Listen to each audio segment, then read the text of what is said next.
Guillain బారే syndrome 1,00,000 మందిలో ఒకరికో ఇద్దరికో. కమలమ్మ అనే 45 ఏళ్ల మహిళ ఆంధ్రప్రదేశ్లో జీబీఎస్ వైరస్ కారణంగా తొలి మరణం సంభవించింది. జీబీఎస్ వైరస్తో బాధపడుతున్న ఒక మహిళ గుంటూరు గవర్నమెంట్ హాస్పిటల్లో ట్రీట్మెంట్ తీసుకుంటూ చనిపోయింది. ఇప్పటి వరకు స్టాట్స్ చూసుకుంటే ఏపీలో 17 జీబీఎస్ కేసులు నమోదయ్యాయి. ఇంతకీ ఈ జీబీఎస్ వైరస్ అంటే ఏంటి? ఈ వ్యాధి లక్షణాలు ఎలా ఉంటాయి? దీనికి ట్రీట్మెంట్ ఎలా ఇస్తారు? ఈ వ్యాధి రాకుండా ఎలాంటి జాగ్రత్తలు తీసుకోవాలి అనేది ఇప్పుడు చూద్దాం. గులియన్ బారే సిండ్రోమ్, షార్ట్కట్లో మనం జీబీఎస్ వైరస్ అని అంటాం. ఈ వైరస్ నరాలకు సంబంధించిన వ్యాధి, న్యూరోలాజికల్ డిజార్డర్ అని కూడా అంటాం. ఈ వైరస్ చాలా అరుదుగా 1,00,000 మందిలో ఒకరికి మాత్రమే వస్తుంది. ఈ వైరస్ కొన్ని అధ్యయనాల ప్రకారం ఇన్ఫ్లుయెంజా వైరస్, సైటోమెగా వైరస్, ఎఫ్టీన్ బార్ వైరస్, కోవిడ్-19 వైరస్ కూడా ఈ జీబీఎస్ రావడానికి కారణాలు అని తెలుస్తుంది. అయితే రాష్ట్రంలో ఒక్కసారిగా జీబీఎస్ కేసులు పెరిగిపోవడంతో ఆంధ్రప్రదేశ్ గవర్నమెంట్ అలర్ట్ అయింది. గుంటూరుతో పాటు ఏలూరు, పల్నాడు, కాకినాడ జిల్లాల్లో ఈ జీబీఎస్ కేసులు ఫైల్ అయ్యాయి. ఈ వైరస్ అంటువ్యాధి కాకపోయినా అప్రమత్తంగా ఉండాలని డాక్టర్స్ చెప్తున్నారు. ఇది ఒక రకంగా పక్షవాతం లాంటిదేనని, ఇతర ఇన్ఫెక్షన్లు వచ్చిన వారికే మొదలవుతుందని చెప్తున్నారు. National institute of neurological disorders and strokes ప్రకారం గులియన్ బారే సిండ్రోమ్ ఉన్నవారు చాలా బలహీనంగా ఉంటారు. వారు నడుస్తున్నప్పుడు విపరీతంగా అలసిపోయినట్టు ఉండడం అండ్ అలాగే కళ్ళు తిరగడం లాంటి సిమ్టమ్స్ కనిపిస్తాయి. ఈ సిండ్రోమ్ ఉన్న వ్యక్తులు మొదట మెదడు నుండి శరీరం అంతా వ్యాపించిపోయి నాడీ వ్యవస్థకు చేరుకుంటుంది. దాని తర్వాత చర్మంపై స్క్రాచెస్ ఏర్పడతాయి. చేతులు కాళ్ళలో జలధరింపు, నొప్పి కూడా ఉంటుంది. మన డైజెస్టివ్ సిస్టమ్ ముందులా కాకుండా అన్ఈజీగా ఉన్నట్టు అనిపిస్తుంది. ఈ సిండ్రోమ్ ఉన్న వ్యక్తులు మాట్లాడడం, ఆహారాన్ని నమలడం, మింగడం చాలా కష్టంగా అనిపిస్తుంది.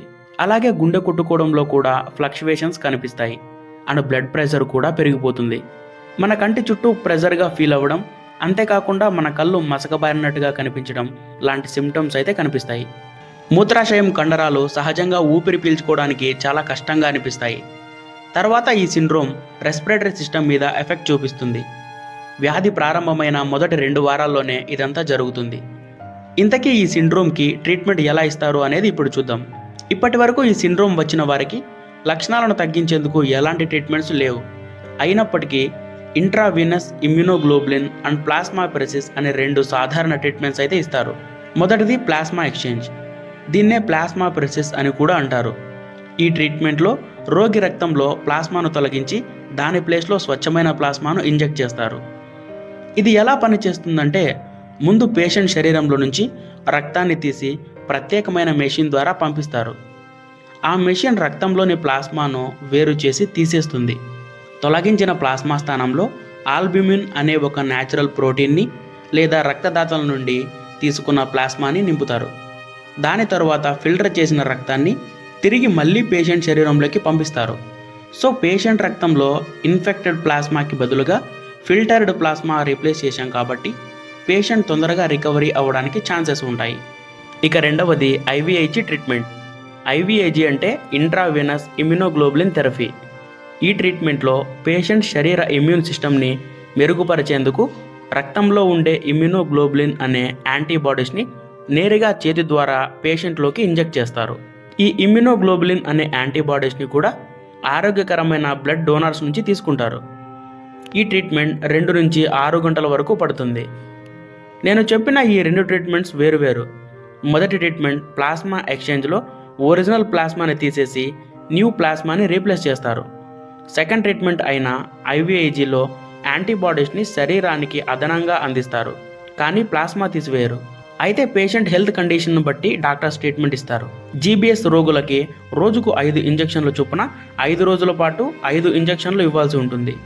ఈ వ్యాధి స్త్రీలతో పోలిస్తే పురుషుల్లోనే ఎక్కువగా వస్తుంది. మహారాష్ట్రలో ఇప్పటికే 130కి పైగా గులియన్ బారే సిండ్రోమ్ కేసులు నమోదయ్యాయి. అక్కడ 2 చనిపోయారు కూడా. సకాలంలో వైద్యం అందితే ముప్పు ఉండదు. వైద్యం తీసుకోవడంలో నిర్లక్ష్యం వహించినా, ఆలస్యం జరిగినా చాలా ప్రమాదం అంటున్నారు డాక్టర్స్. వ్యాధి సోకిన తొలిదశలోనే ఆసుపత్రిలో చేరితే 4 వారాల్లో కోలుకునే ఛాన్స్ ఉంటుంది.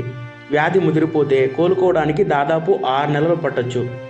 బ్యాక్టీరియా వైరల్ ఇన్ఫెక్షన్ కారణంగా బలహీన రోగ నిరోధక శక్తి కలిగి ఉన్న వ్యక్తులు ఈ జీబీఎస్ బారిన పడే అవకాశాలు ఉంటాయని వైద్యులు చెబుతున్నారు. ఈ జీబీఎస్ వ్యాధి సోకకుండా ఉండాలంటే తరచుగా చేతులు కడుక్కోవడం, కలుషితమైన ఆహారానికి దూరంగా ఉండడం, వ్యక్తిగత పరిశుభ్రత పాటించడం అవసరం. ఫ్రెండ్స్, ఇంతటితో అయితే మన వీడియో ముగుస్తుంది. వీడియో కంటెంట్గా ఉంది అనిపిస్తే మీ ఫ్రెండ్స్కి అందరికీ షేర్ చేసి సబ్స్క్రైబ్ చేసి కామెంట్ చేయండి.